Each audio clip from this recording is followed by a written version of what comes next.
حضور سید عالم صلی اللہ علیہ وسلم نے ارشاد فرمایا، میرے آقا مولا نے فرمایا 4 لوگ ایسے ہیں جو اللہ کے غضب میں صبح کرتے ہیں اور اللہ کے غضب میں شام کرتے ہیں۔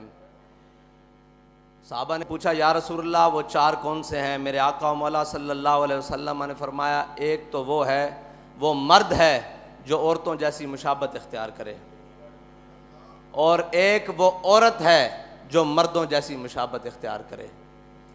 تو وہ اللہ کے غضب میں صبح بھی کرتے ہیں اور اللہ کی ناراضگی میں شام کرتے ہیں۔ اور میرے آقا و مولا صلی اللہ علیہ وسلم نے اپنی زبان مبارکہ سے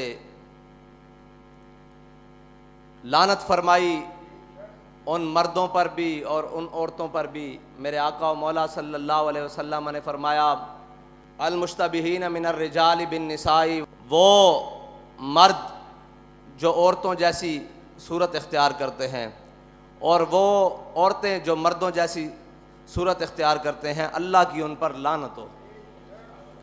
اب لعنت سے مراد کیا ہے جی؟ لعنت سے مراد یہ ہے کہ لغوی معنی اس کا یہ ہے کہ اللہ کی رحمت سے محروم ہو جانا، اور جو اللہ کی رحمت سے محروم ہو جائے وہ اللہ کے غضب کا مستحق ٹھہرتا ہے، اور جو اللہ کے غضب کا مستحق ٹھہرے وہ دنیا و آخرت میں برباد ہو جاتا ہے۔ یہ ہے لعنت کا معنی۔ اور میرے آقا و مولا صلی اللہ علیہ وسلم وہ زبان جس کو سب کن کی کنجی کہیں، اس کی نافذ حکومت پہ لاکھوں سلام۔ اب جس زبان سے ان کے اوپر لعنت ہوئی ہے وہ تو قیامت تک برستی رہے گی۔ اور لعنت سے مراد آپ کو بتا دیا کہ لعنت سے مراد وہ اللہ کی رحمت سے محروم ہو گئے، اور جس کو میرے آقا و مولا اللہ کی رحمت سے محروم کریں اسے رب کی رحمت دلوانے والا اور کون ہوگا؟ اس کو قیامت تک اللہ کی رحمت کوئی نہیں دلوا سکتا۔ اور جو اللہ کے غضب کا مستحق ٹھہر جائے، میرے آقا و مولا صلی اللہ علیہ وسلم کی زبان مبارکہ سے اسے اللہ کے غضب سے بچا کون سکتا ہے؟ عطائے عرب، جلائے کرب، فیوز عجب، بغیر طلب، یہ رحمت رب ہے کس کے سبب؟ بے رب جہاں تمہارے لیے۔ یہ اللہ کی رحمت ہے ہی حضور کے سبب، اور اللہ کی رحمت کا سب سے بڑا مظہر میرے آقا و مولا صلی اللہ علیہ وسلم کی ذات ہے۔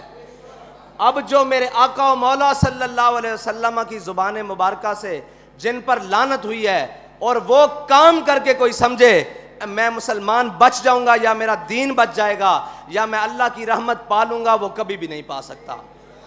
اب رہی بات، پوری دنیا میں ایک ڈھونگ رچایا گیا۔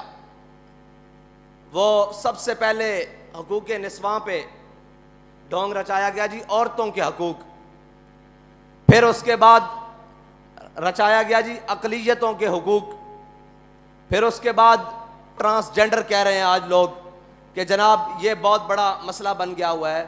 بھائی حق وہ ہے جو میرے آقا و مولا صلی اللہ علیہ وسلم کی شریعت انسان کو بھی دیتی ہے، جانور کو بھی دیتی ہے، چوپایوں کو بھی دیتی ہے۔ حقوق ان کے وہی ہیں جو میرے آقا و مولا صلی اللہ علیہ وسلم فرما گئے، اور شریعت سے ہٹ کر کوئی حقوق دینے آئے گا تو پھر اس کا انجام یہی ہوگا کہ عورتوں کو حقوق دینے لگے تو بے حیائی بڑھ گئی۔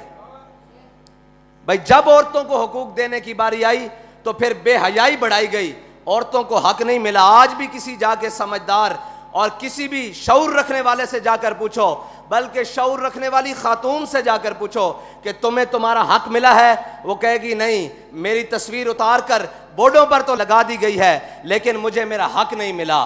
مجھے برہنہ تو کر دیا گیا ہے لیکن میرا حق نہیں ملا۔ مجھے جناب سٹاف تو رکھ لیا گیا ہے آفیسز میں، جناب چائے پلانے کے لیے اور ریسیپشن پر سامنے دکھانے کے لیے تو رکھ دیا گیا ہے لیکن میرا حق نہیں ملا۔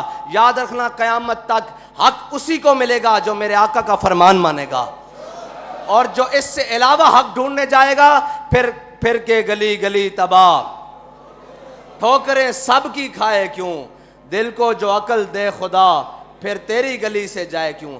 حق وہی ہے جو میرے آقا و مولا صلی اللہ علیہ وسلم کے دین نے دیے، جو میرے آقا و مولا صلی اللہ علیہ وسلم کی شریعت نے دی۔ اب آ جائیں اقلیتوں کے حقوق پر۔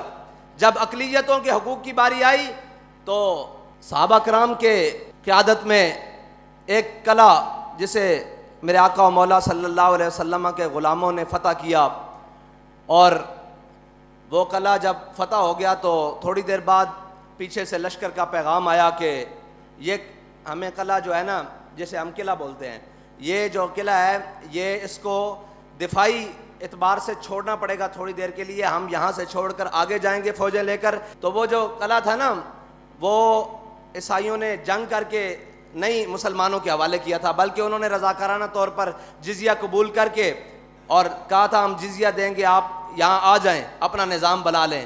تو جب میرے آقا و مولا صلی اللہ علیہ وسلم کے غلاموں نے وہ قلعہ چھوڑنے کی بات کی نا، تو انہوں نے کہا جی یہ آپ نے ہمیں پیسے دیے تھے، یہ سونا دیا تھا، یہ چاندی دیے تھے، یہ مال، یہ زر، یہ گھوڑے، یہ استبل، یہ محل، یہ سارا کچھ واپس لے لیں، ہم آپ کی حفاظت نہیں کر سکتے.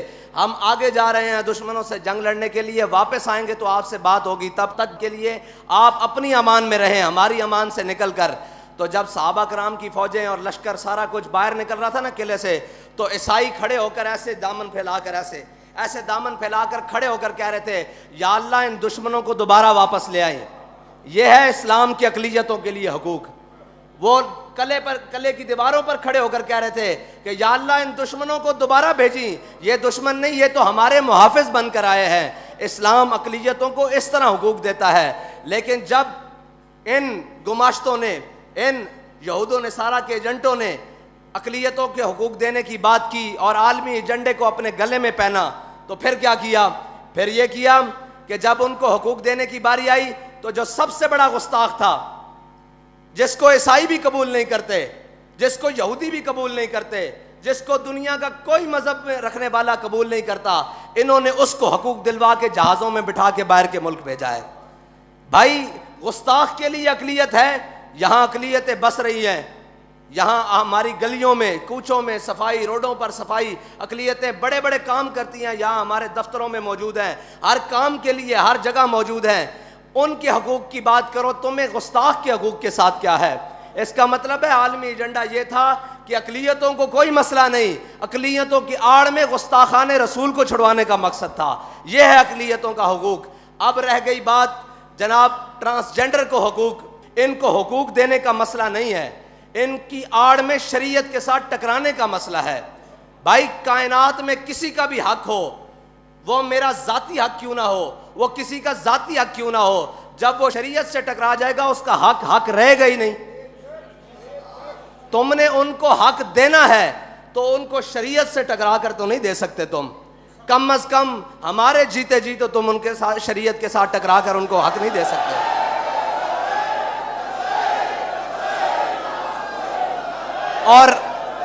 اور وہ حق رہا ہی نہیں جو شریعت سے ٹکرا جائے. اب تو وہ کفر بن گیا ہے جو شریعت سے ٹکرا کر ان کو حق دینے کی بات کرے.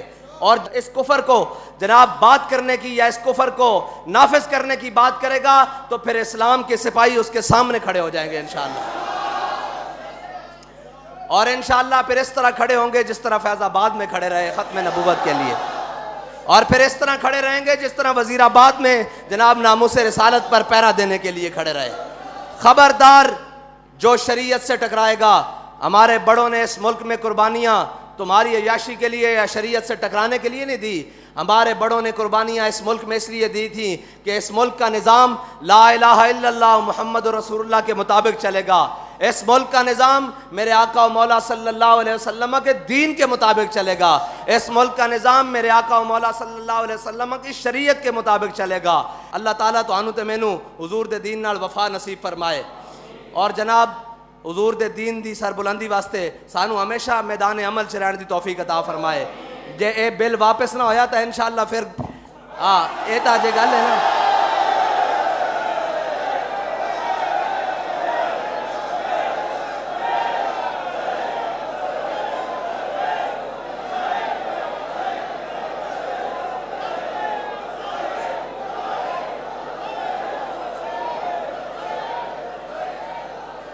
تسی اس نو حقوق دین دا اور بھی مطلب ہے شریعت نال ٹکرا کے دینے. شریعت نال ٹکران تو پہلے تو انو ساڑے نال ٹکرانا پے گا.